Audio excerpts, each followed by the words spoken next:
तो clash at the castle तो खत्म हो चुका है, रात में 4 बजे आपके लिए वीडियो आ गई थी, नहीं देखी तो जाके देख लेना। लेकिन क्लैश एट द कैसल के बाद भी बहुत सारी चीजें हुई हैं, सब कुछ आपको बताऊंगा क्या फॉल आउट था उसके बाद। सबसे पहले ड्रू मैकिंटायर के बारे में बात करते हैं। तो भाई ड्रू मैकिंटायर का सपना अपने घर में चैंपियनशिप जीतने का रोमन रेंस ने नहीं होने दिया पूरा, साथ में सोलो सिकोवा, अभी इसके बारे में थोड़ी देर में बात करेंगे।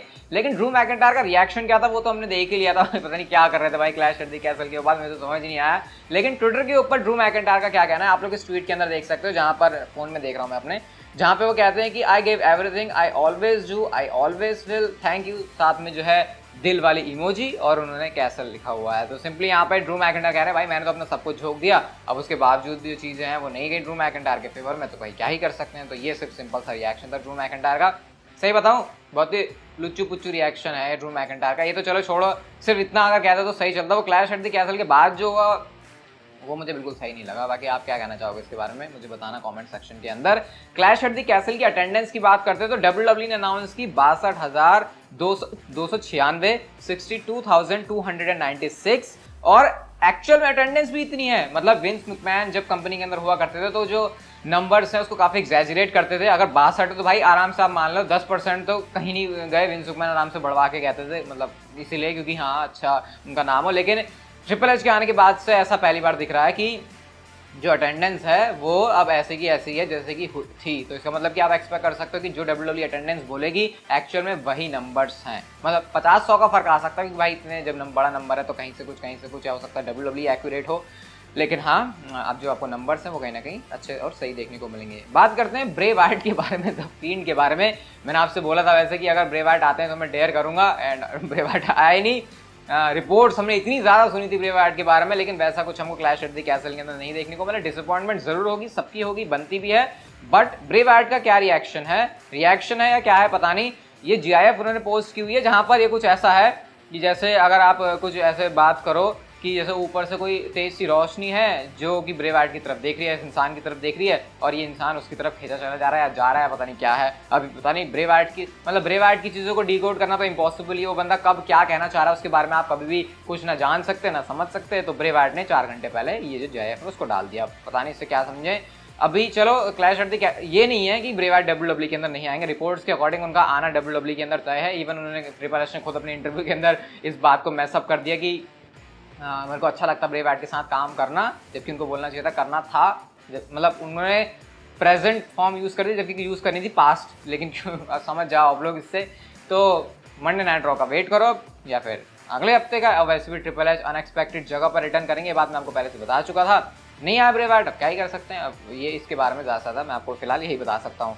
कैरियन क्रॉस का क्या रिएक्शन है रिंग साइड के ऊपर, तो वो भी थे, उनका भी आप लोग ट्वीट देख सकते हो। वो कह रहे हैं मैंने तो तुमको बताया था, I told you they chose him and they were wrong, the empire must fall. यानी कि रोमन रेंस का ये जो पूरा क्या बोलेंगे हिंदी में साम्राज्य है वो गिराने की बात कर रहे हैं कैरियन क्रॉस। और ये तो आपको पता फॉलन प्रे वो बोलते ही हैं। तो कैरियन क्रॉस का टारगेट यहाँ पर अब मुझे ड्रू मैकिंटायर से शिफ्ट होकर ये रोमन रेंस क्यों दिखाई दे रहे हैं। क्या डब्ल्यूडब्ल्यूई ने एक्चुअल में ड्रू मैकिंटायर को चैंपियनशिप जितवाने का प्लान किया था, इसीलिए कैरियन क्रॉस को ड्रू मैकिंटायर के साथ दिखा रहे थे और फिर एंड में प्लान्स चेंज हुए। कुछ नहीं कह सकते इसके बारे में। बट कैरियन क्रॉस को ऐसा लग रहा है कि रोमन रेंस चाहिए। अभी तक ऐसा नहीं लग रहा था लेकिन अब ऐसा लग रहा है क्लैश एट द कैसल के बाद में। तो देखो अब रोमन रेंस नेक्स्ट अब क्या काम करते हैं। कैरियन क्रॉस जिस तरीके से उनको दिखा रहे हैं टेलीविजन के ऊपर, डेफिनेटली उनकी बुकिंग काफी स्ट्रॉन्ग और तगड़ी होने वाली है। नेक्स्ट बात करते हैं वीडियो पैकेजेस के बारे में। तो कल इंस्टाग्राम के ऊपर पूरी क्लैश एट द कैसल मैंने लाइव स्ट्रीम करी थी, आपके साथ मैंने देखा था। अगर नहीं देखी तो अभी भी आप उसका रिप्ले जाके जो है देख सकते हो, डला हुआ है। और बहुत सारे लोगों ने मतलब मजा आया आपके साथ लाइव बात करके वीडियो कॉल में भी। तो उस दौरान हमने देखा कि काफी सारे वीडियो पैकेजेस हमको देखने को मिल रहे थे। तो इतने वीडियो पैकेजेस अचानक से क्यों हो रहे हैं, वो तो मुझे पता क्या लग रहा था। मैं सोच रहा था कि ट्रिपल एच है, अब बंदा ना हर सुपरस्टार को वैल्यू देना चाहता था, जो नहीं भी आ रहा उसके भी पैकेज दिखा देंगे हम, जैसे कि कोडी रोड्स के। लेकिन रीजन बड़ा इसका पीछे बड़ा फट्टो सा रीजन है भाई। और रीजन ये है कि क्योंकि पीकॉक के ऊपर कमर्शियल्स आ रहे थे, तो उस कमर्शियल गैप को फिल करने के लिए डब्ल्यूडब्ल्यूई ने जहां पर वर्ल्ड वाइड बिना कमर्शियल के ये पीपीवी चलता है प्रीमियम लाइव इवेंट, तो उसमें जो है इन्होंने वीडियो पैकेजेस ठूस दिए। तो ये सिंपल सा इसके पीछे रीजन था। तो मुझे पता चला ना, मैं कह रहा भाई मैंने कुछ ज्यादा ही दिमाग लगा लिया क्या अपना ये सोच के। तो इतना भी कभी कभी दिमाग नहीं लगाना चाहिए। तो इसका मतलब कि मुझे वीडियो पैकेजेस थे वो सिर्फ इस वजह से थे क्योंकि उनको पीकॉक के ऊपर उस टाइम को भरना था, बस यही है इसके पीछे रीजन। एक बंदा क्लैश एट द कैसल के अंदर ऐसी मर्च पहन के आया जिसको डब्ल्यूडब्ल्यूई को ब्लर करना पड़ा। मैंने कहीं तो देखा है, बीटी स्पोर्ट में देखा है, डब्ल्यूडब्ल्यूई के चैनल पे देखा, क्या देखा। तो इस मर्च में आप लोग देख सकते हो ये बंदा है और इसने लिखा हुआ है बेटर डैड देन क्रिस बेनवा। अब आपको पता ही है कि क्रिस बेनवा की पूरी क्या रही है WWE के अंदर चीज़, उन्होंने जो है अपनी फैमिली का पूरा पता ही आपको खत्म कर दिया था। तो क्रिस बेनवा का नाम WWE के अंदर लेना WWE बिल्कुल भी नहीं पसंद करती, एंड आई थिंक ना ये चीज़ सिर्फ विंस मैकमैन के कंट्रोल में थी, बल्कि ट्रिपल एच भी यही चाहेंगे, क्योंकि ऐसे चीज़ को WWE अपने से नहीं जोड़ना चाहिए, एंड काफ़ी ऑब्वियस सा रीज़न है। लेकिन ये बंदा ये पहन के आ गया था, बट अब आ गया था तो आ गया था, इसको शायद इससे लिए नहीं है वाली मर्च, वरना ऐसी चीज़ें लाना सही नहीं है। वैसे मतलब अगर तुम ये भी कहो कि हम कूल बनने के लिए कर रहे हैं तो आई थिंक ऐसा सही नहीं है। बाकी आप क्या बोलोगे इसके ऊपर? मेरे तो ये थॉट्स हैं कि मुझे नहीं लगता कि ऐसी कोई चीज़ करनी चाहिए, मतलब क्यों उस बारे में बात करनी है, क्या पता, ठीक है ना, हम अच्छी चीज़ों को बढ़ावा देंगे, हम बुरी चीज़ों के बारे में क्यों बात करें। नेक्स्ट बात करते हैं एज के बारे में, और ये डेफिनेटली अच्छी चीज़ है। तो हमने क्लैश एट द कैसल के अंदर डोमिनिक मिस्टीरियो का क्या ज़बरदस्त हील टर्न देखा रिसेंट टाइम में, मुझे ये वाला हील टर्न बहुत ज़्यादा पसंद आया है। तो अब इसके ऊपर क्या रिएक्ट किया एज ने, आप देख सकते हो। Cardiff UK, thank you tonight, you give me something that will live in my heart for ever. मतलब कितना एज को पसंद आया। फिर वो ये भी कहते हैं कि हम साथ में हैं, we are in it together, और वो लूचा डॉर बनने की बात करते हैं कुछ टाइम पहले, जो मास्क वगैरह लगा के आ गए थे, लेकिन उन्होंने कहा कि okay now that I got that of my chest, अब सारी बातें हो गई हैं, सी यू मंडे डोमिनिक, डॉम करके उन्होंने लिखा है। तो मतलब वार्निंग क्लियरली यहाँ पर एज को दे दी एज ने। और मेरे को समझ नहीं आ रहा, डोमिनिक मिस्टीरियो अभी ऐसा बंदा नहीं है कि वो एकदम से छाती चौड़ी करके किसी भी सामने खड़ा हो जाए, तो फिर अब ये स्टोरी लाइन कैसे करने वाली है? मेरे ख्याल से WWE की रिसेंट टाइम में सबसे इंटरेस्टिंग और सबसे यूनिक और बड़ी अलग किस्म की स्टोरी लाइन ही होगी, ऐसा मैं एक्सपेक्ट कर रहा हूँ। अब देखते हैं क्या एग्जैक्टली ऐसा होता है फिर नहीं, बट मजा आएगा डोमिनिक मिस्टीरियो के हील टर्न के साथ आगे स्टोरी लाइन देखने में।